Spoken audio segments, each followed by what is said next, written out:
हे दोस्तों, स्वागत है आप सबका सिंपल प्रेजेंट टेंस के पार्ट 2 में। इसे आज हम पूरा कर देंगे। सिंपल प्रेजेंट टेंस तो कहाँ तक पहुँचे थे? हम पहुँचे थे अफर्मेटिव सेंटेंस।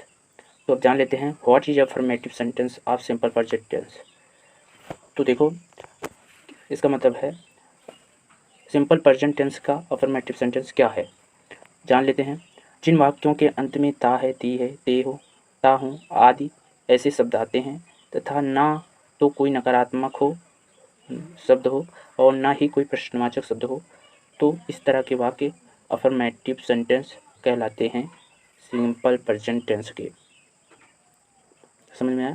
ओके, अब एग्जाम्पल देख लेते हैं। जैसे मैं खाना खाता हूँ, मैं खाना खाता हूँ, वह खाना खाता है। ये सब हैं affirmative sentence simple present tense के। ओके, अब देख लेते हैं आगे।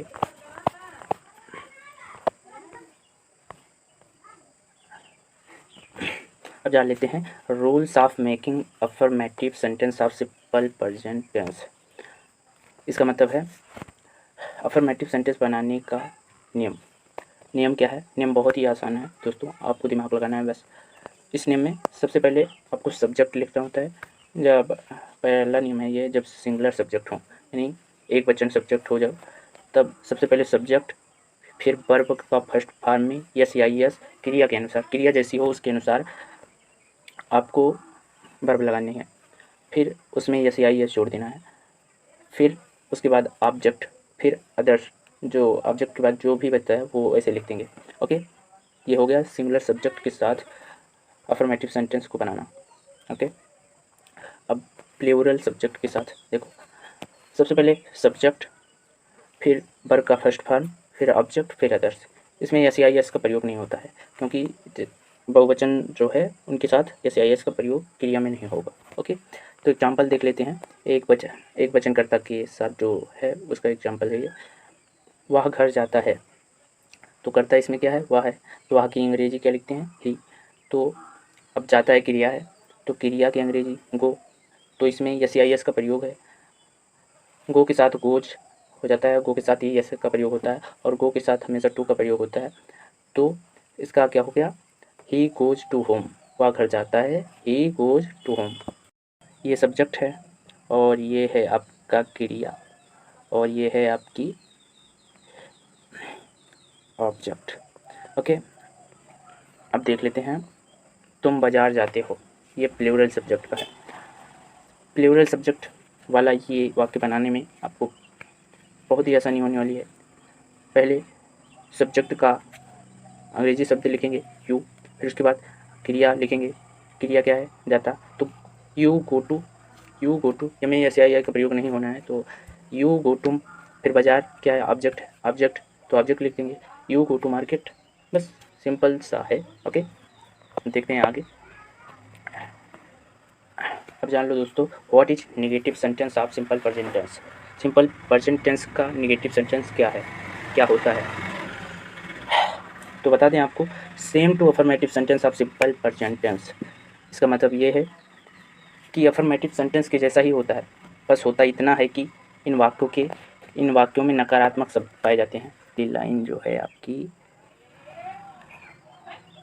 या फिर यहाँ पे प्रश्नवाचक शब्द यहाँ पे नहीं काट दिया, हो सकता है। ओके ओके गाइस, समझ गए होंगे। अब वो गलती से लिख गया। ओके, अब एग्जाम्पल देख लेते हैं। जैसे वह नहीं पढ़ता है, तुम नहीं खाते हो। वह नहीं पढ़ता है, तुम नहीं खाते हो, और प्रश्नवाचक शब्द हो सकता है। ये ध्यान में रखिएगा, ये लाइन काट दीजिएगा, मैंने जो अभी हरा हरा किया था। ओके, आई होप आपको समझ में आया होगा। और फिर अब देख लेते हैं, एक मिनट।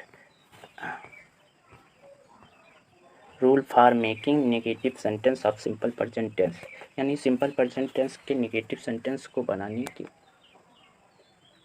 नियम बहुत ही आसान है दोस्तों। सिंगुलर सब्जेक्ट के साथ हम इसमें डज नॉट का प्रयोग करते हैं और प्लूरल सब्जेक्ट के साथ डू नॉट का प्रयोग करते हैं। सहायक क्रिया है डज या टू। ओके, डज टू सहायक क्रिया है।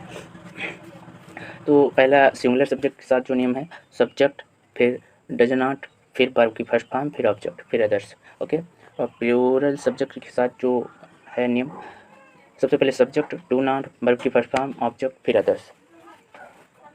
एग्जाम्पल देख लेते हैं। वह नहीं पीती है, वह नहीं पीती है, तो वह नहीं पीती है तो वह की मीनिंग हो गई सी, क्योंकि लड़की है। तो अब नहीं आया है तो सी के बाद डज नॉट लगाएंगे। सब्जेक्ट नियम के अनुसार देखो, नियम में क्या लिखा है, सब्जेक्ट फिर डज नॉट।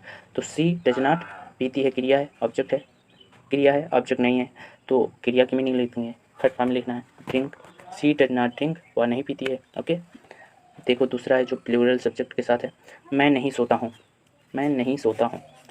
तो मैं की अंग्रेजी आई, और फिर इसमें देख लो नियम, सब्जेक्ट के बाद डू नॉट, आई फिर डू नॉट, फिर सोता है, इसमें भी ऑब्जेक्ट नहीं है तो सोता है कि लिख देंगे, क्रिया लिख देंगे, फर्स्ट फॉर्म क्रिया है, तो स्लीप लिख देंगे बस। Okay, I do not sleep, मैं नहीं सोता हूँ। ओके,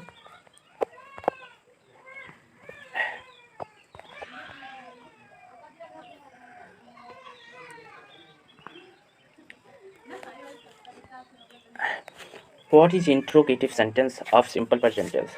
अब बात ये आती है कि इंट्रोगेटिव सेंटेंस क्या है।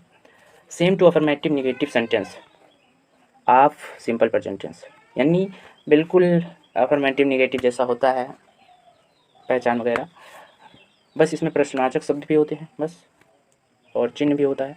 सॉरी, शब्द नहीं लिखा और चिन्ह लिखा हूँ, चिन्ह भी होता है और शब्द भी होता है। ओके, जैसे एग्जाम्पल देख लेते हैं। क्या तुम रोज जाते हो, और वह क्या नहीं खाती है, ये है आपके प्रश्नवाचक शब्द सिंपल प्रेजेंट टेंस के। ओके, आप जान गए हो। हम देख लेते हैं बनाने की। दोस्तों, rule for making interrogative sentence simple present tense. अब इंट्रोगेटिव सेंटेंस को बनाने के रूल देख लेते हैं। इसमें 2 रूल होते हैं, यस या नो टाइप। यस या नो टाइप क्या होता है, जैसे